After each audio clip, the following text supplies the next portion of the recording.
right now, we are on the cusp of either finally getting our hands on the Epstein client list, or we're on the cusp of getting another major disappointment.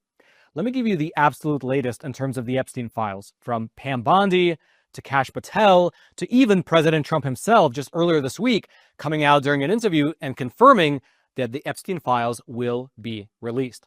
After roughly 2 years of absolutely no movement in this never-ending Epstein saga, well, it appears that right now, for the first time perhaps ever, there is a real possibility of Epstein's client list getting made public. To that end, this woman right here is Ms. Pam Bondi. Formerly, she was the Attorney General of Florida, and more notably, she was tabbed by President Trump to be the Attorney General of the United States. Her Senate confirmation wound up proving successful, and shortly after she took office, Ms. Pam Bondi gave an interview over on the Jesse Waters program on Fox News, wherein she dropped what she referred to as a bombshell, the fact that she had on her desk the Epstein files that she was about to make public the following day. Take a listen. I think tomorrow, Jesse, breaking news right now, you're going to see some Epstein information being released by my office. What kind? Are we going to see who was on the flights? Are we going to see any evidence from what he recorded? Because he had all of his homes wired with recording devices. Yeah, what you're going to see, hopefully tomorrow, is a lot of flight logs, a lot of names, a lot of information, but it's pretty sick what that man did. Okay. Now, obviously, that was huge. As the Attorney General of the United States, Pam Bondi sits as the director of the entirety of the Department of Justice.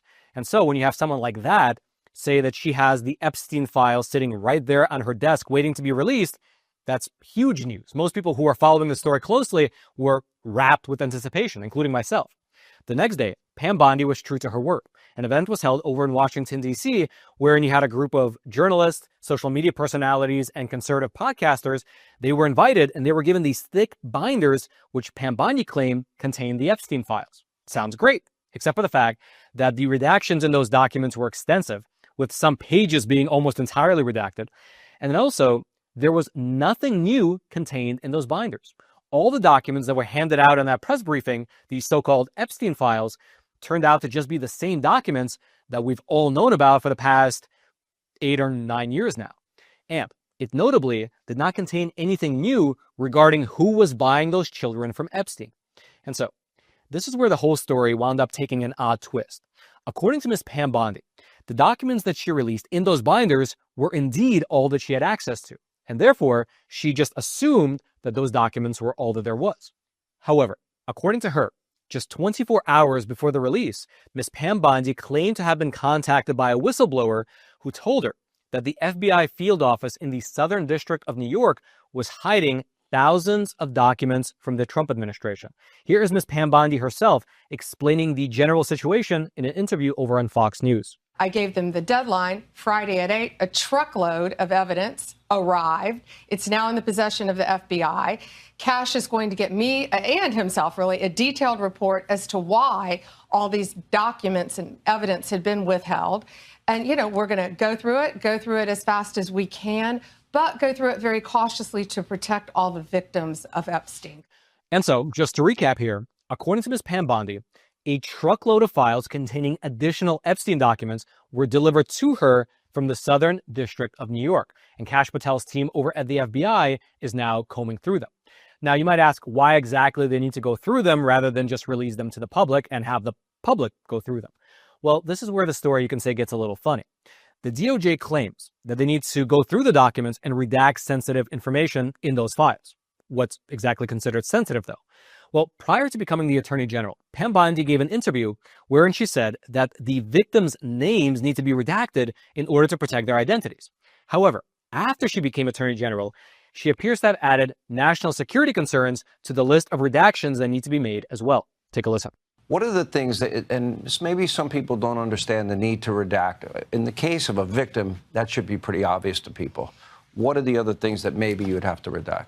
Well, national security? No, of course, national security, some grand jury information, which is always going to be confidential, but we'll see. Let's look through them as fast as we can, get it out to the American people, because the American people have a right to know, not only on that, but on Kennedy, on Martin Luther King. Now, there are two very important things to mention here. Firstly, Jeffrey Epstein was not a politician, and neither was Ghislaine Maxwell a politician. And so why exactly would things related to national security need to be redacted in regards to their case? I mean, of course, Epstein's friends were the elites among the elites, but Epstein himself was ostensibly, at least, just a private citizen acting on his own, and he was not a part of any government, meaning that his case, at least on the surface level, is just a criminal matter. So why exactly would things related to national security be involved? Just kind of a weird thing to consider in a case like this, unless, as many people suspect, there were indeed government agencies pulling the strings behind the scenes in Jeffrey Epstein's affairs. Leave your thoughts in the comments regarding which specific government agencies you think were potentially involved. Regardless of that, though, getting back to this Epstein saga, shortly after the whistleblower reached out to Ms. Pam Bondi, two things happened. Firstly, as she mentioned in that interview, this alleged truckload of documents was handed over to the DOJ, and now it's in the hands of Kash Patel. And then secondly, the man who was in charge of the FBI's New York field office, he was unceremoniously fired. Specifically, 4 days after the whistleblower came out, Mr. James Danahy, who was the FBI's top official in New York, he was quote-unquote forced to resign, saying only that he was not given any explanation from Washington as to why. And interestingly enough, while the timing of his resignation might suggest that it was directly related to this Epstein case and the alleged hiding of documents, well, the media actually ran with a different narrative, saying that he was forced to resign after defending the FBI agents who investigated January the 6th.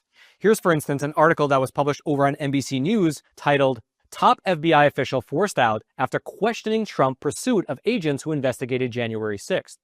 And here's what the article says, quote, "The head of the FBI's New York field office was forced out on Monday, a month after he urged his employees to dig in after the Trump administration removed senior FBI leaders and requested the names of all agents who worked on January 6th cases. Last month, Danahy wrote an email to his staff after the Trump Justice Department demanded a list of all bureau employees who had worked on criminal cases against Trump supporters who stormed the Capitol on January 6, 2021. It is widely believed inside the FBI that the resistance by Danahy prevented a mass firing of thousands of FBI officials who worked on the January 6th cases. Danahy's removal is likely to reignite fears of mass retaliation." And so there was that as well. Perhaps Mr. Danahy would have been forced to resign anyway, but sort of as it played out, he was forced to resign shortly after the Epstein docs were found to have been hidden in that office. That's not to say that he was actively hiding them, only that the timing of his dismissal makes it seem like there might have been a connection between these two events, although frankly, we'll likely never know. And so just to recap thus far, the new Attorney General of the US has claimed to have now taken possession of all the Epstein docs that were hidden in the New York field office.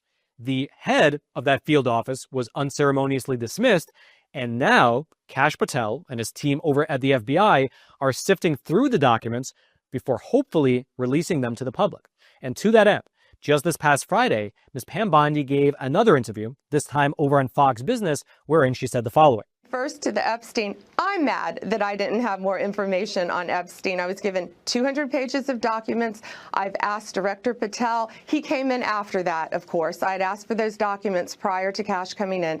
Kash is going to get me all the information. I've asked him to find out why I didn't receive all those documents and he didn't receive all those documents. We've now found out, of course, that they were in New York. We've received truckload of documents of evidence, and Kash is going to give me a deadline on when he can go through that to protect, of course, the victims of sex trafficking who are wrapped into this. And he's going to give me a deadline on when he can get this, and we will get out as much as we can, as fast as we can, to the American people, because they deserve to know. Now, notably though, she did not offer any kind of a concrete timeline on the disclosures in that interview. President Trump, on the other hand, he did offer something akin to a time frame. In an interview with Cheryl Atkinson just a few days ago, Trump said the following. That's one of the most often questions I've been asked the last couple of days, to release these records on Epstein, MLK, and JFK. Well, Pam Bondi's done a phenomenal job in every respect. And there could have been some holdback. I haven't heard too much about it, but they could. But the bottom line is the records are getting out.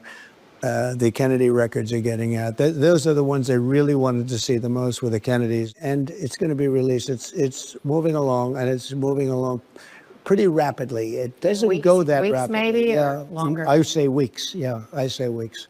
Regardless, though, that is where we're currently at. Trump's DOJ, they claim to have taken possession of all the documents, and they now have them in hand. The new FBI director is sifting through them literally as we speak. And President Trump, he assured the entire nation that we can expect to have them be released to the public sometime soon. However, having said that, I would love to ask you, do you think that after all these years, we are really going to finally find out who was buying these children from Epstein? Or do you think that this is going to be just another wild goose chase that bears absolutely no fruit?